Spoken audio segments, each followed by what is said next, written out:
Good morning, champs. For this task, we need to determine the reaction rate of the species A. The task specifies that we have an autocatalytic reaction of the Proud-Tompkins reaction type. This means that the reaction will form a reaction with the product it produces. The task also assumes that alpha I is equal to the absolute value of the stoichiometric coefficient of the species I. For the start of the reaction at time t0, so let's write down for t0, there is no amount of product. So we write down that NP at time t0 is equal to 0. At t0, the reaction which needs to be considered is the given reaction, where A reacts to P with the rate constant K. We know that the stoichiometric coefficient of the species A in this case is -1. Given that we can assume that the reaction order of alpha I is equal to the absolute value of the stoichiometric coefficient of the species I, we can transfer it for the species A. So alpha A is equal to the absolute value of the stoichiometric coefficient of the species A, which is equal to the absolute value of -1, which is 1.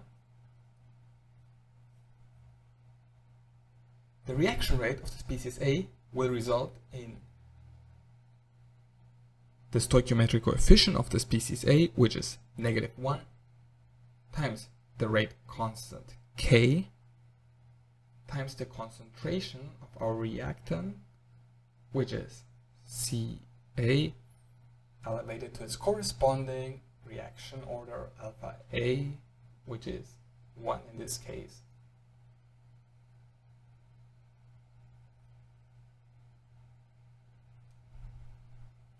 As soon as the first molecule of the product P is formed, which takes place at T larger than T0, where NP is larger than 0 because we have product formed, the autocatalytic behavior of the reaction takes place. The task specifies that we have a Proud-Tompkins reaction. So for this specific reaction type, we need to consider the following reaction, where A together with P react to 2P with the rate constant K subscript out for autocatalytic. In this case, the previous produced product P is also a reactant. We have it on the left side of our equation as well as on the right side of our equation. So remember that this reaction type is called Proud-Tompkins.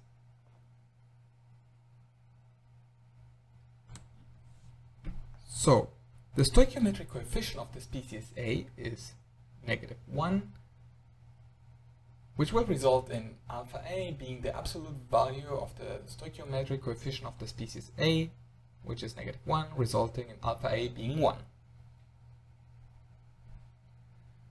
Now we take a closer look into the stoichiometric coefficient of the species P, which is also -1, because we consider the reactant side and we only have 1P on the left side, resulting in alpha P being equal to the absolute value of -1, which is 1 as well. So the reaction rate of the species A, Ra, is going to be equal to the stoichiometric coefficient of the species A, which is -1, times the rate constant K out, times the product of the concentration of our reactants, which is Ca, and now we have Cp as well, elevated to its corresponding reaction order. So Ca elevated to alpha A, which is equal to 1, and Cp elevated to alpha P, which is also 1. For the next subtask, we only need to determine the reaction rate for the species P.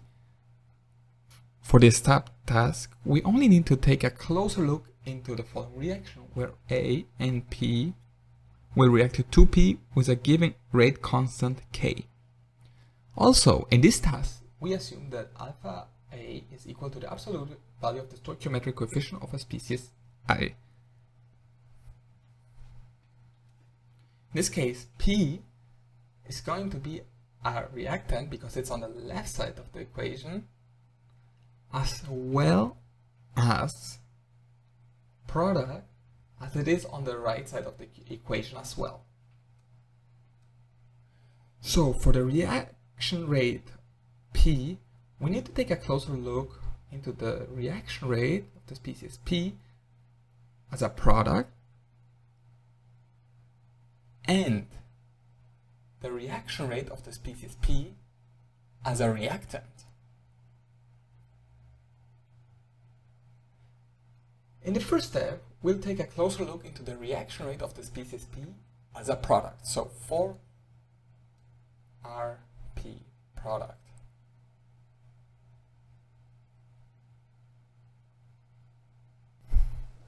So the reaction rate of the species P as a product, or RP product, is equal to the stoichiometric coefficient of the species P as a product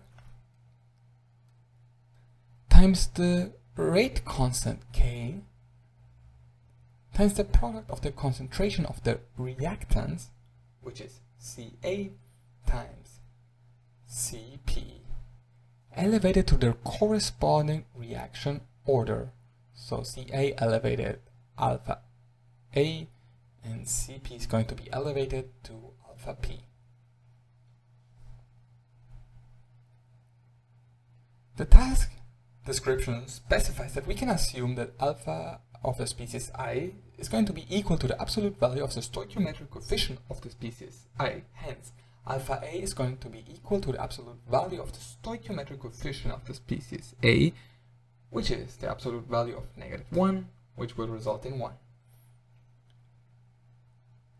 Given that for the alpha terms we analyze the reactant side, the alpha P is going to be equal to the absolute value of the stoichiometric coefficient of the species P, but as a reactant, which is going to be the absolute value of -1 being in alpha P being 1. The stoichiometric coefficient of the species P as a product is going to be equal to +2 because we have 2P on the right side of our equation.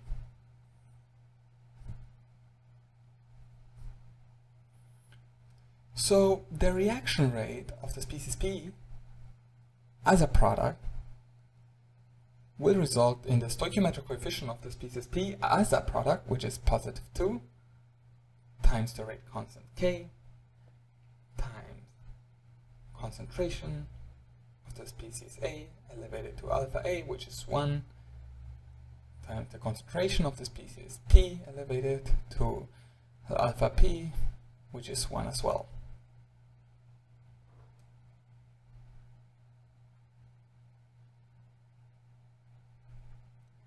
In the following, we will take a closer look into the reaction rate of the species P, but as a reactant.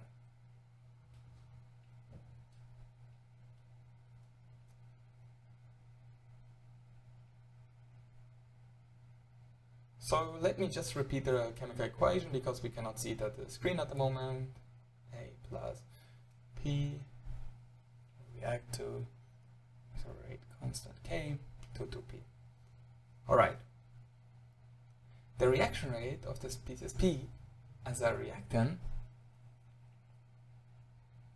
will result in the stoichiometric coefficient of the species P, but as a reactant, times the rate constant K times the product of the concentration of the reactants, which is Ca as well as Cp, elevated to their corresponding reaction order, which we just determined in the step before. So Ca is going to be elevated to 1 and Cp is going to be elevated to alpha p, which is 1 as well. So the stoichiometric coefficient of the species P as a reactant is equal to -1.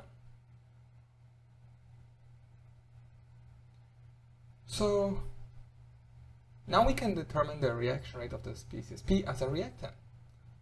So Rp, reactant is going to be equal to the stoichiometric coefficient of the species P as a reactant, which we just determined is -1 times the rate constant K times Ca elevated 1 and Cp elevated 1.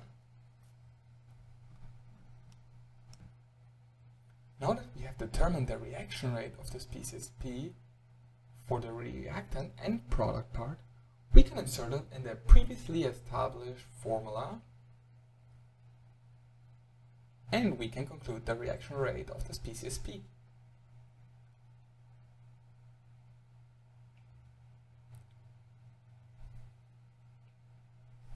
So the reaction rate of the species P will be equal to the reaction rate of the species P as a product, which is +2 times K times Ca elevated 1 times Cp elevated to 1 plus the reaction rate of the species P as a reactant, which is -1 times K times Ca elevated to 1 times Cp elevated to 1, resulting in the reaction rate of the species P being simply 1 times the rate constant K times Ca elevated to 1 times Cp elevated to 1.